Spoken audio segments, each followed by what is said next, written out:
би бага ангид байх та. За нэг 8-9 настай байсан юм да. Зүүн хараа руу олимпиад явлаа л да. 2 хүүхэд математикт, нөгөө 2 нь монгол хэл яах тэгээд нийт 4 хүүхэд.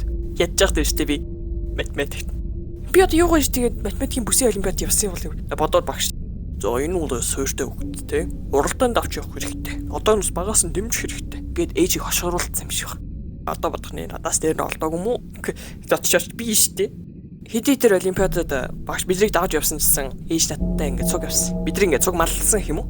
За тэгэл зүүн хараа манаас бас хөөхөн зайтай бас. Өглөөнөөс хойш саджилж явсаар ингээд харуу бүрөө орц үед зүүн хараа дайрагч үрж байгаа байхгүй. Ядж байгаа зам нь муу. Тэнгүүдээ хүүхдүүд ингээд сууж яваа болохоор бас арайч тийм ингээд хурдан давхиж болохгүй. Уг нь хурдан давхсан бол өдөр хүрчглээсэн юм л да.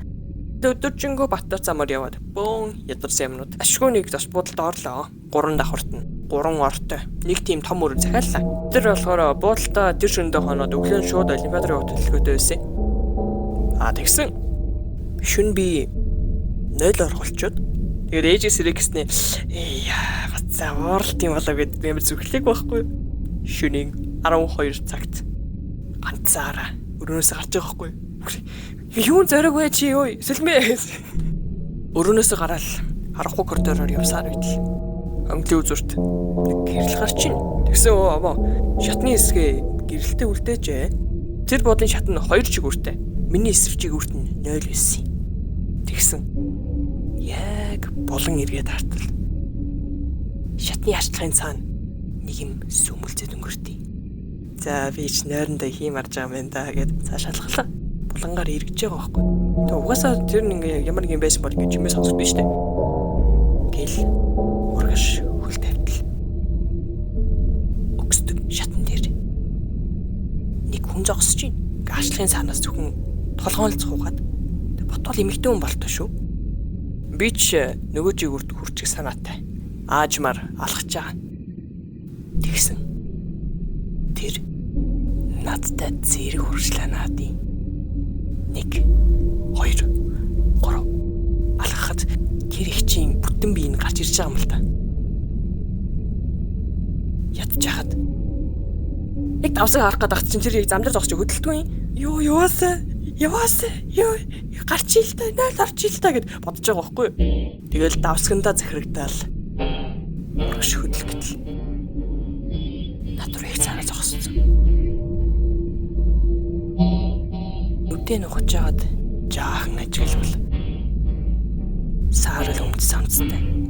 Толгой нь гэлжгийн. Нуруу нь бүгдэр. Урт ус нь нүднийх нь урд унцсан болохоор царайг ингээ сайн мэдгэдэггүй зөв царай нь бол. Харин тэр усны цаанаас таасан гэрэлт гялтганах 2 нүд яг над руу ширтэж байсан. Гэхдээ эхэндээ би тэрнээс айгаагүй. Яг нэг тийм кино үзэж байгаа юм санагдсан л да. Гэтэл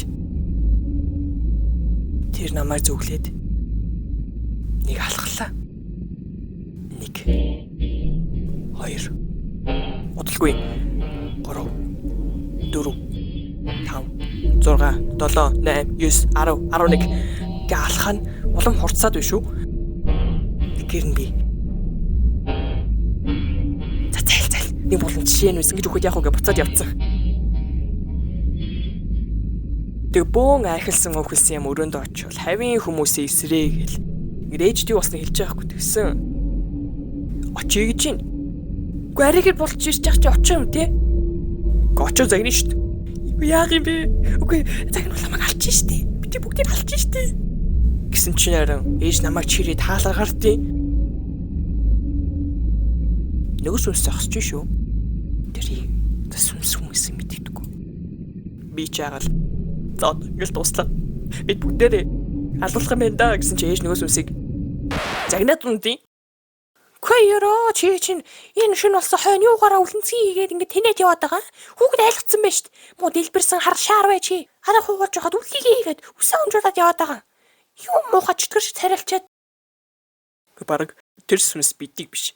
Ээж тэр сүнсийг алах нэ. Тэгсэн өнөх сүнс чинь ээжээс яна уучлаарай гэд бүхэлзээ наатын. Тэгээд энэ бүгдийг нэг л өгүүлбэрээр тайлбарч болно. 10 сарын 31. Гэрээчтэй Тэр их чинь ингээд аимшигын баяртай бэлдээ явжсэн байгаа байхгүй юу? Бодвол тэр аимшигын баяр нийллэг шиг үдшилэг шиг ч байсан юм уу? Тэгээ жаахан согтох. Тэгээ тэргээд алимдуулаад баг халамцсан хүн чинь намайг харангуутаа ингэж нэг байгаа болд юм байж гэдэг. Тэргээд алимдуур намайг айлгаж тоглосон байгаа байхгүй юу? Надад биш үү? Кино үзэж байгаа юм шиг санагдсан. Тэр их нөгөө киноны дүр төөрсөн байсан юм билээ. Тэгэхээр тэгж бодоход бас чадварлаг косплей хийдэг ихжсэн байгаа байхгүй юу? Тэгээ тэрнээс болоод ч тэр одоо нэг тийм янз бүрийн аимшиг киноны дүрүүц ч юм уу, creepy pasta-ны дүрүүд ингээд айгу хөр харагдаад шүү дээ. Одоо шинэ энд харагдчихээн тий. Харин халууны баяраа харин тэмдэглэх гээд явчихлаа. Харин тэгээд миний өрөөдөө тийм цаана байгаа байхгүй юу? Тэгсээр ямар юмны баяраа? Халууны баяраа. Үгсэн халууны баяр. Одоо энэ хүүхд чинь одоо шүнжэнгөө халуураад үхтийн байгаа үстэй. Юм бодооч залуу хүн байж олимпиад орох гэсэн хүүхдийг одоо айлгчлаач чи гээд. Нэр олимпиад орох шүү дээ. Биш тэгээд тэр сүнс зайлцсан юм чинь маргааш нь юун уралдаан ячаагаад тэр олимпиад нь одоо 10 сарын сүүлээр болдог юм шиг хөвт. Би тэгэл тэр хол замыг туулж ирээд медальчгүй нэр төрчгүй бутсан байт юм. Гэхдээ хамгийн анхны аимшигын баярын дурсамжтай травматай болж үлдсэн дээ. За тэгээд энэ бичлэгийг үзсэн баярлалаа. Миний сандаг хамгийн анхны халиунтай холбоотой дурсамж байхгүй юу? Одоо би чинь хөдөөний хөвгт болохоор баг нэг тийм их юм тоодгүй байсан чинь гинтийн 10 сарын 31 ингээ халиун гараад ирэхээр чинь тийм байт юм уу гэж бодож байгаа байхгүй юу? Тэгээ та нар ч гэсэн хамгийн анх яаж халиун гэдэг юмтай танилцж ирсэн тэр дурсамжаа надад хуваалцаарай. За тэгээд энэ бичлэгийг үзсэнд баярлалаа. Баярлалаа. Агтээ дахиад нэг хэлэх зүйл байна. Надад нэг бяцхан хийсэн зүйл байгаа байхгүй юу? Тэрийг тэгээд 10 сарын 31-ний өдөр би YouTube дээр тавих юм байна. 30 болон 31-ний шилжих шөнө тавих уу? Эсвэл 31-ийнхаа бүр орой тий 11 цагт ч юм уу тавих уу гэдэг мэдэхгүй байна. Тэг ямар ч байсан тэр хавцаа хүлээж агаарай. Бяцхан юм хийсэн байгаа. Тохиолдолгоот нь би угаасаа Facebook дээр ч юм уу, Instagram дээр ч юм уу ямар нэг юм тавина. За хүмүүсээ яг нөгөө 31 чинь төгчөө шүү. Миний нөгөө хийсэн юм орох гэж шүү заа гэд. За тэгээд чекнэсэ. Баяртай.